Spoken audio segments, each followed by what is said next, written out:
Hello and welcome to my YouTube channel. आज हम कक्षा 10 के फर्स्ट चैप्टर की प्रश्नावली 1.1 को सॉल्व करेंगे। ठीक है, तो आइए सॉल्व करते हैं। सबसे फर्स्ट क्वेश्चन है, निम्नलिखित संख्याओं को अभाज्य संख्याओं के गुणनखंड के गुणनफल के रूप में व्यक्त करना है। ठीक है, यानी जो संख्या दी हुई है वो अभाज्य संख्या है, इन्हें अभाज्य संख्याओं के अभाज्य संख्याओं के गुणनखंड के गुणनफल के रूप में व्यक्त करना है। तो सबसे पहले हमें पता होना चाहिए कि अभाज्य संख्या कौन कौन सी होती है। तो अभाज्य संख्या है 2 के बाद में 3, 3 के बाद में 5, 7, 11, 13, 17, 19। ठीक है, तो हमें इन अभाज्य संख्याओं के गुणनफल के रूप में इन अभाज्य संख्याओं को लाना है। ठीक है, तो 140 का अभाज्य गुणन करेंगे। 140 एक सम संख्या है। ठीक है, तो 140 में 2 का भाग दिया 70 बार गया। 70 में वापस 2 का भाग दिया 35 बार गया। तो 35, 5 और 3 8 होते हैं। 3 के पहाड़े में 8 नहीं आते। ठीक है, तो 3 का भाग इसमें नहीं जाएगा। नेक्स्ट हम इसमें भाग देंगे किसका, 5 का। 5 का भाग 35 में दिया 7 बार गया। फिर 7 भी एक अभाज्य संख्या है, तो 7 का भाग दिया 7 में तो 1 बार गया।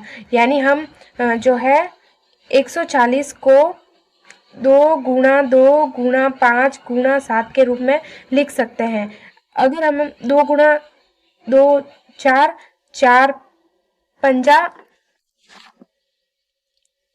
2 को 2 से गुणा किया 4, 4 और 4 को 5 से गुणा किया 20, 20 और 7 को गुणा किया 140। ठीक है, तो हमें 140 प्राप्त होता है। अतः जो है यह अभाज्य गुणनफल के रूप में है। 140 का अभाज्य गुणनफल का रूप कौन सा होगा, 2 की घात 2 इंटू 5 इंटू 7 होगा। ठीक है, नेक्स्ट सेकेंड क्वेश्चन है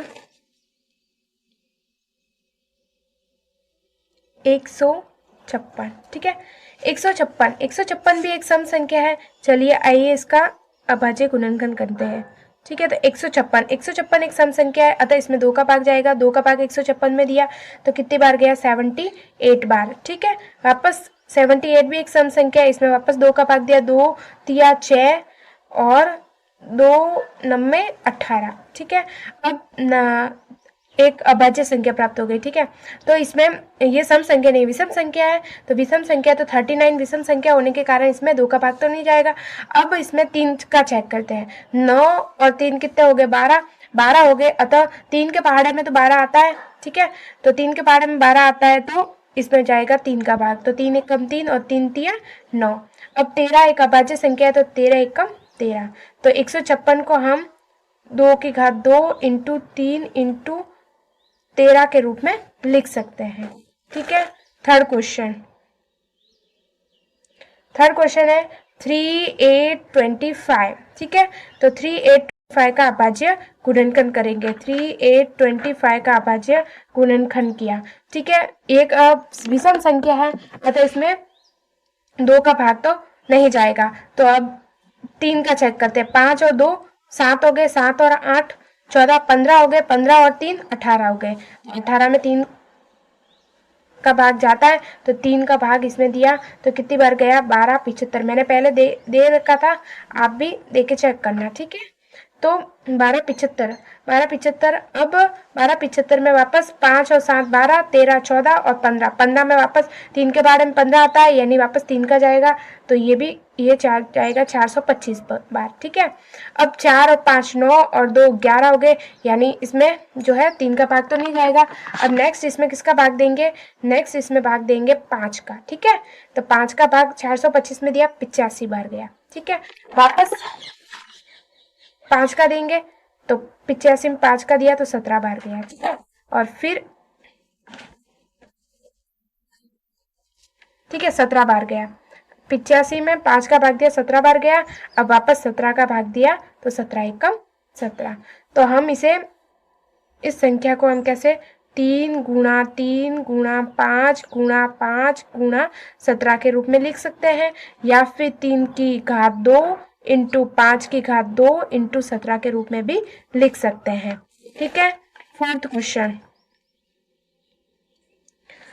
क्वेश्चन है 5005।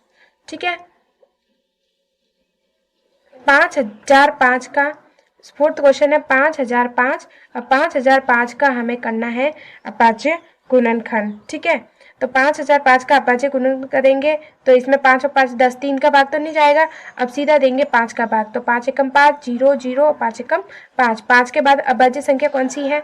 7, तो 7 का भाग 1001 में दिया तो 143 बार जाएगा, आप देके चेक करना, ठीक है।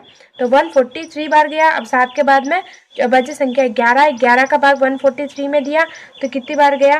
13 बार गया, और 13 एक अभाज्य संख्या है तो 13 एकम 13, ठीक है। तो हम इसे 5 × 7 × 11 × 13 के रूप में लिख सकते हैं, ठीक है। यह आंसर होगा। Thank you. आज के लिए बस इतना ही। Thank you very much.